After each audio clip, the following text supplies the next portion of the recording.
لیکن عجائب گھر میں آپ کو رکھوا دوں گا میں کہ بھئی یہ آدمی ہے جس نے ایک 1500 روپے کی پگڑی کتنے میں خریدی ہے؟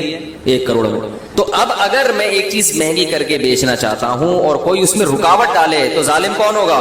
وہ رکاوٹ ڈالنے والا. ہر شخص کو اللہ نے اختیار دیا ہے. تجارت کے ایسے بہترین اصول رسول اللہ صلی اللہ علیہ وسلم نے بیان کیے ہیں قرآن نے اور حدیث میں کہ اگر آج دنیا ان اصولوں کو فالو کر کے ملک میں قانون نافذ کر دے ہر چیز بہت سستی ہو جائے. حکومت چیزوں پہ کنٹرول کرتی ہے قیمتوں پہ مصنوعی طریقے سے, اور آپ کو پتا ہے ایک جھوٹ کو چھپانے کے لیے 100 جھوٹ بولنے پڑتے ہیں. جب ایک غلط لا بنتا ہے تو اس غلط کو کے نقصانات سے بچنے کے لیے 10 اور غلط لا بنانے پڑتے ہیں. سمجھ رہے کہ نہیں سمجھ رہے؟ تو تجارت پر انشاءاللہ ہم کبھی بیان کریں گے, اور ابھی میں عنقریب تجارت پہ بزنس پہ ایک ورکشاپ بھی کروانے والا ہوں. آپ لوگوں کو اس میں شرکت بولو بھائی کرنی پڑے گی. اس میں تجارت کی اہمیت کیا ہے اسلام میں, بزنس, جائز بزنس کسے کہتے ہیں, ناجائز, کیونکہ لوگ علماء سے پوچھتے رہتے ہیں نا, لوگوں کو بزنس میں حلال و حرام کی الف بے بھی معلوم نہیں ہے.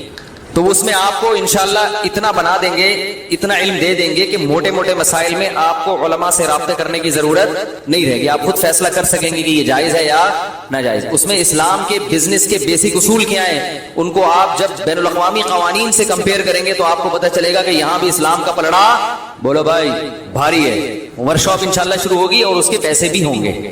سمجھ رہے کہ نہیں سمجھ رہے؟ فری پھوکٹ میں بولو نا, کیونکہ لنگر تھوڑی تقسیم ہو رہا ہے وہاں پہ. لنگر تھوڑی ہے کہ وہ آؤ بیٹھو اور یہ شاپر میں بریانی ڈال کے ٹھیک ہے. کیونکہ لوگوں کو بہت تکلیف ہوتی ہے جب کسی ورکشاپ کے پیسے رکھ لیے جائیں نا, اتنے گندے گندے کمنٹس آتے ہیں لوگوں کے. لیں گے طبیعت سے پیسے لیں گے انشاءاللہ آپ سے, بے فکر رہیں. لینے کے بعد غریب کو کھلا دیں یا کسی بیوہ کو کھلا دیں. وہ جیسے ابھی چھوڑیں, زیادہ تفصیل میں نہیں جاتا میں, وہ ہماری مرضی, یا خود کھا جائے ہماری مرضی ہے. وہ جس نے آنا ہے نہیں آنا نہیں ہے, بڑھ میں کیا خیال ہے. اس قسم کی جو ورکشاپس ہیں نا ان میں پیسے لینا تجربے سے ثابت ہوا ہے کہ انتہائی ضروری ہے, بہت ضروری ہے.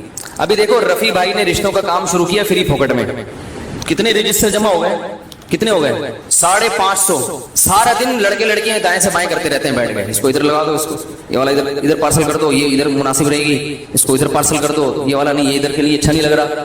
تو 550 میں میرا خیال ہے 300 غیر سنجیدہ ہوں گے جنہوں نے ویسے ہی فون کر کے نام لکھوا دیا کہ آ گئی تو ٹھیک ہے, نہیں تو کوئی مسئلہ. اب وہ ان کو بتا رہے ہیں یہ تمہارے لیے مناسب نہیں, یہ نہیں, یہ نہیں چلے گی, یہ بھی نہیں چلے گی, یہ بھی نہیں چلے گی. انہوں نے نام لکھوایا اس لیے کہ کوئی بھور پری آ گئی, اتفاق سے تکا لگ گیا تو ٹھیک ہے, ورنہ ٹائم ویسٹ اپنا بھی اور دوسروں کا بھی. سمجھ رہے کہ نہیں سمجھ رہے؟ دیکھو تبلیغ والے اگر فری پھوکٹ میں لے کے جاتے ہیں آپ کو اور کہتے ہیں ہم کھلائیں گے, ہم پلائیں گے, تو سب یہاں سے 4 مہینے کے لیے پوری مسجد تشکیل کراتی کہ نہیں کراتی کہ یار لنگر بھی مل رہے ہیں 4 مہینے کے لیے اور تفریح فری پھوکٹ کی ہو رہی ہے. بھائی گھومنے پھرنے تو چلے جائیں گے نا, دنیا تو گھوم لے گا انسان.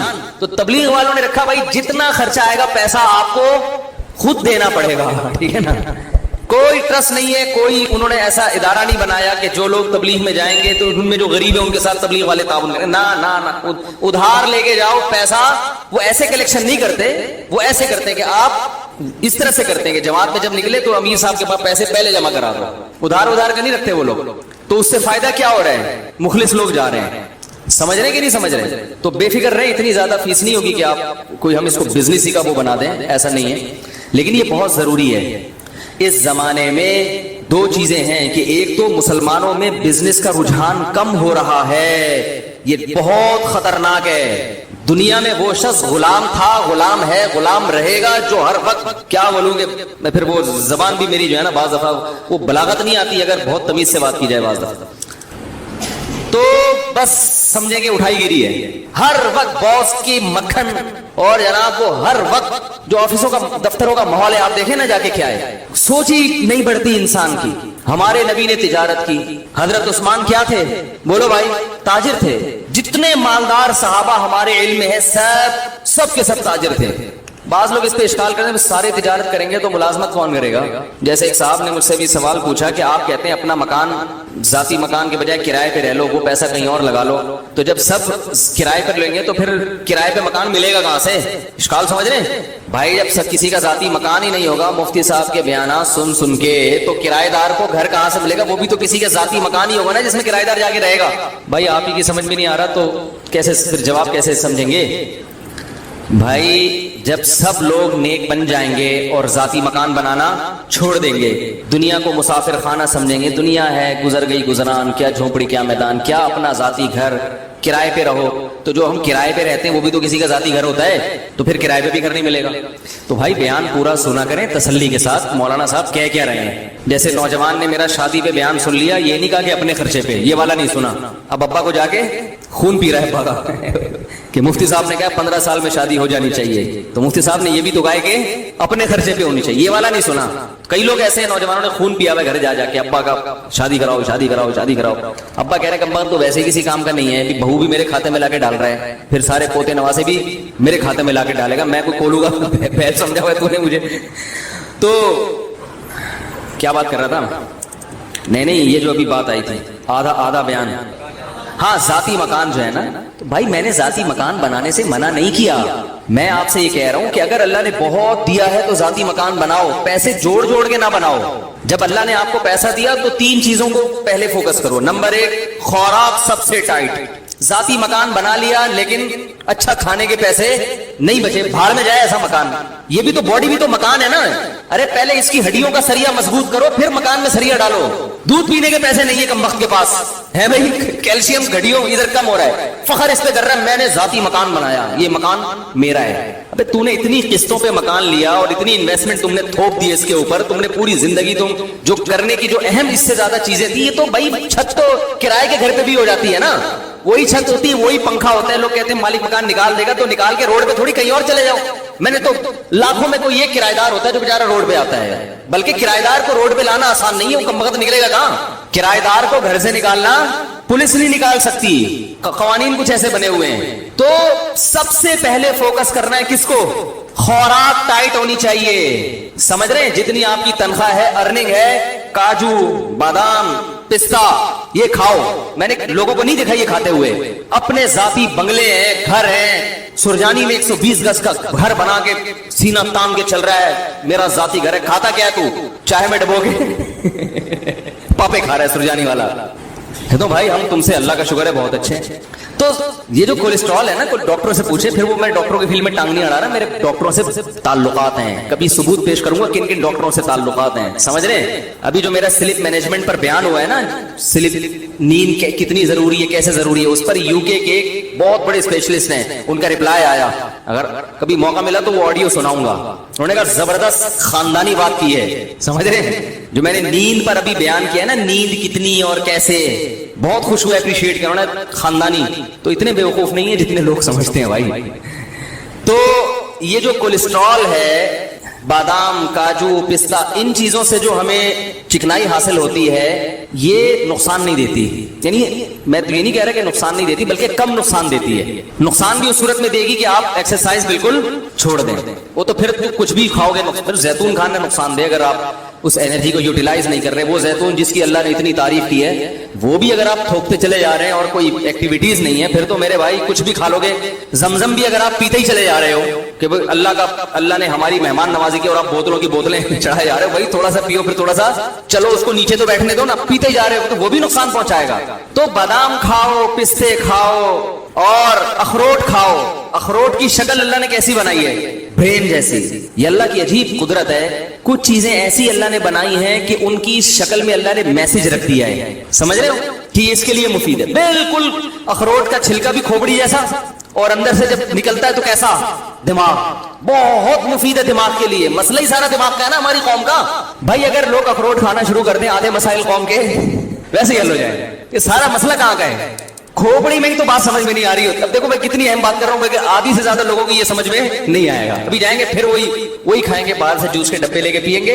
حقیقت بتا رہا ہوں, چپس کھائیں گے جو دکانوں پہ مل رہے ہیں, جس کا یہ بھی نہیں پتا کہ پلاسٹک ہے یا کاغذ ہے, کیا ہے یہ. ویسے تو کاغذ نہیں, آلو ہی ہے, لیکن ایک مثال دے رہا ہوں کہ کچھ پتا نہیں ہے. وہی الٹا پلٹا جو گند بلا کھا رہے ہیں وہی کھاتے چلے جائیں گے. تو سب سے پہلے فوکس کس کو کرو میرے بھائی, خوراک اچھی ہونی چاہیے, ٹائٹ ہونی چاہیے, اس پہ لگاؤ پیسہ. اگر گھر خریدنے کے پیسے نہیں بچتے, بولو کوئی مسئلہ نہیں ہے, پہلے یہ جو میرا گھر ہے نا جس میں میری روح رہتی ہے, اس باڈی کا اسٹرکچر, اس پہ کنسٹرکشن کا کام کرنا ہے سب سے پہلے. بولو میں نے ٹھیکیدار کو ٹھیکہ دیا ہوا ہے کہ یہ جو 5.5-6 فٹ کی باڈی ہے, اس پہ کنسٹرکشن کا کام کر کے اس کو انسان کا بچہ بنانا ہے. دیکھنے میں کیا لگے, یہ